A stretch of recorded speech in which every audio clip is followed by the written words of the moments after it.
Thank you, Sarah, and thank you everyone for joining us today. So for my portion of the presentation, I'm going to provide some overview information about communicating with parents.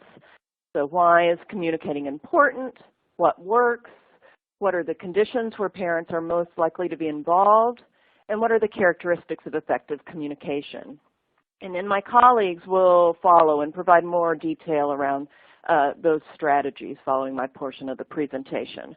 So as Sarah mentioned, they're going to be putting questions in the chat box, so you'll want to make sure to look over there. And they've got one now. So what can we do to make parents feel that they can be more involved in their students' education, even if they were a dropout at themselves or if they didn't grow up in the U.S. or attend a U.S. school? So we wanted you to guys see that while I am presenting. So let's start off. One of the most important components of family engagement is building relationships. And this really needs to be our first step because we know that programs that focused on building trusting and respectful relationships are the ones that are going to be most effective in creating and sustaining meaningful partnerships. And those are partnerships between staff, families, students, and community members ideally. This is a broad partnership work where everybody has a shared responsibility for a child's education. In our work, we see that the sense of welcome families feel really has a direct effect on their involvement in their children's education. So as we're thinking about how to communicate with parents, we need to make sure we are also focused on building that welcome environment and building relationships. So how do we build relationships and the trust that's so important in those relationships? Some strategies for you to think about are honoring any type of involvement or contribution that families can make, making sure you establish that welcoming environment, always recognizing, respecting, and addressing any cultural or class differences, and making sure that you really embrace that philosophy of partnership and promote that this is a shared responsibility. So what do we know about effective communication with parents? What we see when we look at the research is that effective communication is communication that will both empower and engage parents. It'll help build those relationships and create those partnerships. And we need to make sure that these partnerships are intentional and that they're focused on supporting student achievement, student learning, student development, and student growth. And we all know that as students enter secondary schools, they become more independent, and connecting and communicating with families can be even more challenging for educators. But we also know that during this time in the student's life that family engagement is very important and just as important as it was in the early years.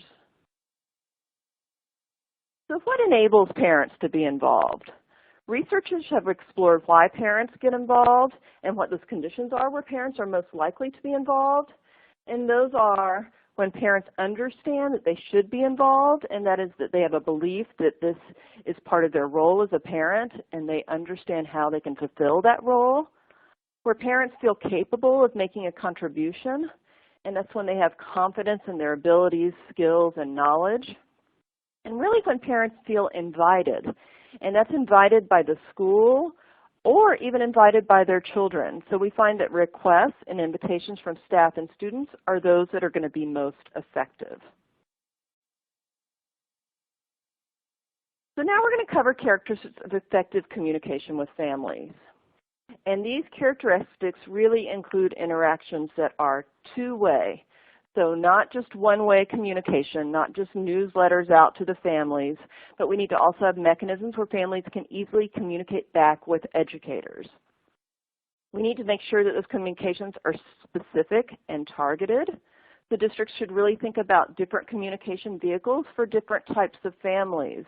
And assessing the needs of those families early on to know how to best communicate with them is really important. So is this through social media, through different technology, through personal invitations, personal messages, texting, email, phone calls?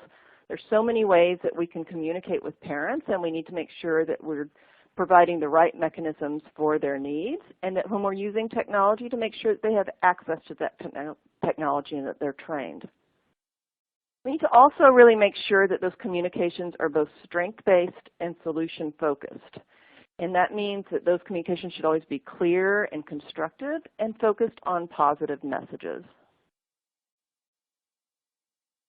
Other characteristics of effective communication include interactions that are ongoing and always responsive to those families' needs. Like I said, assessing their needs early on is always important.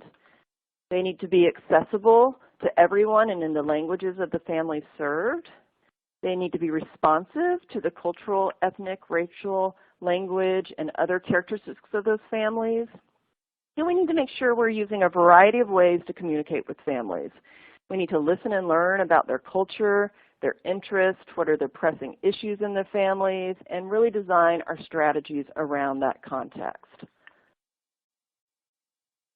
So things to think about when we're doing that and how to do that is making sure we're addressing, like I said before, differences in language, that we understand their perceptions of their child's academic ability, that we understand their home culture regarding education, and that we're addressing any barriers to engagement that districts and schools can help alleviate.